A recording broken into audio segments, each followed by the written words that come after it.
भ्रष्टाचार ज्या पद्धतीने या 2 शहरात केला गेला, गणेश नाईक म्हणतात तुम्हाला तुरुंगात जावं लागेल ह्या लोकांना एक दिवस. खरं आहे ते, या लोकांना तुरुंगात जावंच लागेल. हे कोण सांगतंय? तर फडणवीस यांच्या कॅबिनेट मधला भारतीय जनता पक्षाचा एक मंत्री सांगतोय. कोणाविषयी सांगतोय? तर फडणवीस कॅबिनेटमध्ये जे डेप्युटी सीएम आहेत त्यांच्याविषयी सांगतोय. फडणवीसांनी गणेश नाईकांना शांत केलंय का? नाही ना. याचा अर्थ गणेश नाईक जे बोलतायत ते फडणवीसांना हवंय तेच बोलतायत.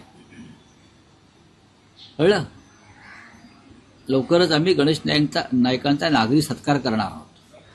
जाहीर नागरी सत्कार असेल का? आणि तो ठाण्यात असेल का? का करू नये?